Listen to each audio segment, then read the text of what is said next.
sou Amanda Cavalcante e esse é o meu canal. Seja muito bem-vindo. E esse é um dos vídeos mais pedidos lá no meu Instagram, que eu coloquei a caixinha para vocês deixarem sugestões de vídeos e esse foi um dos mais pedidos, que é o meu estágio na Defensoria Pública. Mas antes de começar o vídeo, antes de falar tudo sobre a prova, como foi a prova, como foi o meu primeiro dia, eu quero que você se inscreva no canal, deixe seu like e me siga lá no Instagram, que é @Direito em Quadrinhos, que lá eu posto meu dia a dia de estudos, minha rotina, e lá também é onde eu deixo a caixinha para vocês deixarem sugestões de temas aqui pro canal, tá bom? Primeira coisa, o que eu estudei para a Defensoria? Seguinte, basicamente eu estudei 3 matérias: Direito Constitucional, Direito Civil e Direito Penal. Por que eu estudei só 3 matérias? Antes de fazer a prova, eu analisei as provas anteriores e eu percebi que essas eram as 3 matérias que mais caíam. Então, no edital tem muito mais matérias do que essa: administrativo, processo civil, processo penal.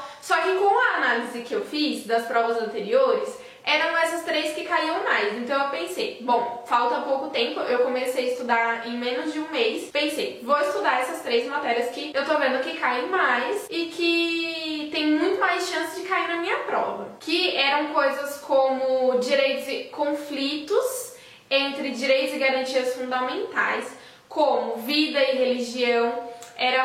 Foi uma das provas aplicadas, esse conflito entre direitos e garantias fundamentais, para fazer redação sobre isso. Então eu decidi que eu ia estudar essas 3 matérias. Então aqui vai uma dica para você. Se você está pensando em fazer a prova da Defensoria da sua cidade, da sua região, olhe as provas anteriores e analise qual é a matéria que mais cai, quais são as matérias que caem com mais frequência, os tipos de perguntas, se é redação, se não, se é múltipla escolha. Gente, aqui em São Paulo, as provas elas são aplicadas de forma diferente dependendo da região. Então a zona oeste e a zona norte, ela tem a prova escrita, dissertativa. É um caso, uma pergunta, uma redação, então ela é dissertativa. Para as outras regiões, que é a leste e a sul, ela é múltipla escolha a prova. Então a minha, que foi aqui da zona oeste, ela foi de forma escrita. Então eu sabia que eu podia estruturar uma resposta. Então eu treinei muito isso também, estudei um pouco sobre isso, de estruturar uma resposta, porque eu vi provas anteriores que pedia redação sobre esses temas polêmicos que estavam na mídia, de vida versus religião e tudo mais. Então eu estruturei isso, estudei um pouco disso também, porque eu sabia que poderia cair na minha prova. E sinceramente eu prefiro a prova dissertativa, porque você consegue estruturar uma resposta, você consegue, assim, por mais que seja uma pergunta objetiva e que você, todos esses anos de faculdade, você consegue estruturar uma resposta, assim, razoável, digamos assim. Agora, quando é múltipla escolha, pelo menos eu sempre fico em dúvida entre duas e sempre marco errado. Fala pra mim, comenta aqui embaixo se você também é assim. Sempre fica em dúvida entre 2 alternativas e marca errado. E aí depois da prova você sai se culpando que você marcou errado. Agora vamos falar um pouco de como foi a minha questão. A minha pergunta foi um texto, foi um caso, contando um caso concreto. A folha foi frente e verso. Foi um caso contando que um grupo de homens tinha invadido um condomínio com a intenção de roubar. Eles estavam fortemente armados. Era específico, falava de arma, faca, machado. E aí, em uma das casas, tinha um casal em que eles agrediram brutalmente o casal, espancaram, estupraram a mulher na frente do marido, depois mataram o casal. E, enfim, era um caso bem direito penal mesmo. Após o fato que aconteceu, eles foram presos e aí o caso começou a contar sobre a condenação deles. Quais eram os artigos que eles estavam respondendo, como foi o processo de julgamento deles, do tribunal do júri, dosimetria da pena. Foi voltado mais para um processo penal mesmo. E aí, as perguntas no final eram sobre os crimes que eles tinham cometido, homicídio, culposo, doloso, tinha alguma coisa assim. E depois perguntava sobre se a forma com que os juiz tinha analisado o caso, a forma com que ele tinha aplicado a pena era correta e no caso não era correta. O juiz tinha pulado uma etapa da dosimetria da pena, porque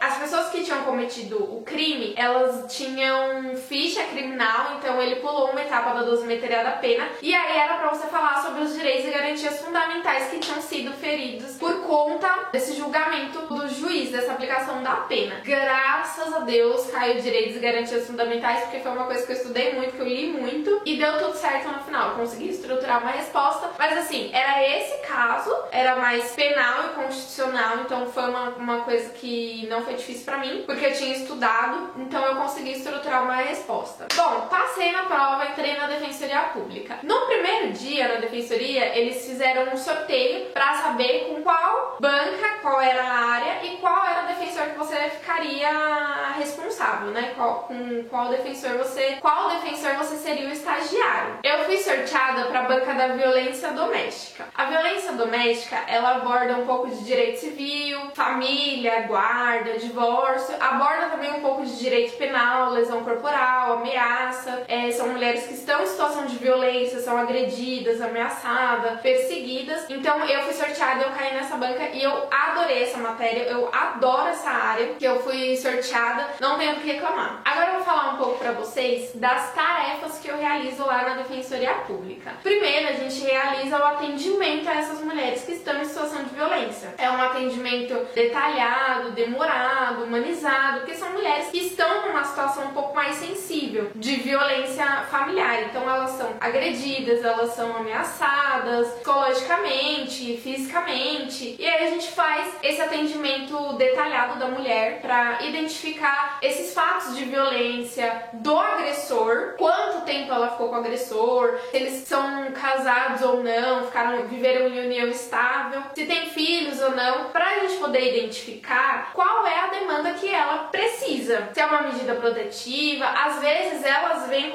com a demanda de só divórcio, também acontece. Às vezes elas não querem medida protetiva, então a gente faz esse atendimento para poder identificar qual é a demanda que ela precisa naquele momento. E aí, a partir disso, a gente faz as iniciais. Medida protetiva, manifestação. Às vezes a gente precisa fazer um ofício para que elas registrem no boletim de ocorrência, porque muitas vezes elas chegam na Defensoria Pública sem saber de muita coisa. Então, assim, a maioria não faz boletim de ocorrência no dia do fato, na hora que aconteceu. Então, a gente também faz isso. E dependendo da demanda que ela quer, a gente faz só o divórcio, só a guarda, partilha de bens, que às vezes eles viveram em união estável e compraram carro, sofá, TV, acontece. A gente faz essas iniciais após o atendimento, após entender o que a assistida precisa. E aí algumas dessas iniciais que a gente faz como medida protetiva, a gente faz o acompanhamento processual dessa demanda. A gente vê se o juiz deferiu ou não, a gente faz o acompanhamento. Algumas não ficam conosco porque é da parte civil, então quando a gente faz guarda, busca e apreensão, divórcio, a gente só faz a inicial e aí ela é distribuída para a área correta, não fica na nossa banca. E para finalizar, para esse vídeo não ficar muito grande, uma das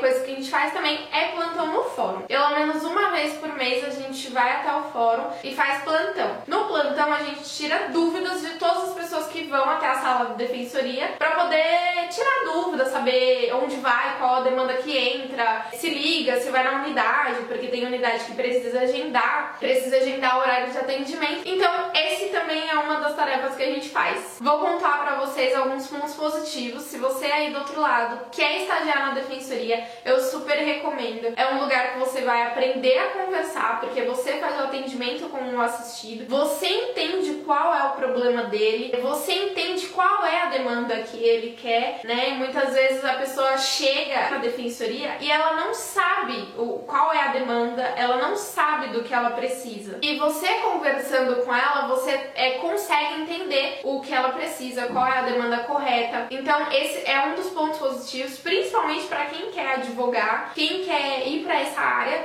jurídica, saber conversar com o seu cliente, saber entender o que ele precisa, saber entender o que ele quer, saber qual é a demanda correta a entrar. Claro que se você tiver dúvida, você pode perguntar para defensora ou para o defensor responsável, mas assim, quando você tá ali no contato físico, você começa a ter um pensamento muito mais jurídico, muito mais prático do que uma pessoa que não tá estagiando. Então esse é um ponto super positivo pra quem quer estagiar na defensoria e tem dúvida, esse é um ponto super positivo. Outro ponto positivo que eu diria aqui é você aprender a escrever dentro de um processo, quando você tem que fazer, por exemplo, uma medida protetiva, um divórcio, escrever os fatos daquela assistida, porque assim, às vezes parece fácil, fala assim, são só os fatos, é a história da pessoa, e na verdade não é só os fatos, tem que ter uma coerência, tem que ter uma linguagem formal, então tudo isso você aprende, acompanhamento processual. Esses são todos os pontos positivos da Defensoria Pública. Espero que eu tenha tirado todas as dúvidas de vocês. E é isso, se você quer estagiar na Defensoria, eu super recomendo. Eu adoro meu estágio, eu aprendo muito lá. Eu tô na Defensoria, fez um ano agora em abril. Eu super recomendo vocês fazerem. Gente, esse é o vídeo de hoje, foi um dos vídeos mais pedidos, então eu vou deixar mais uma vez pra vocês deixarem o like aqui pra mim, se inscrever no canal e não esquece de me seguir lá no Instagram pra acompanhar tudo de perto.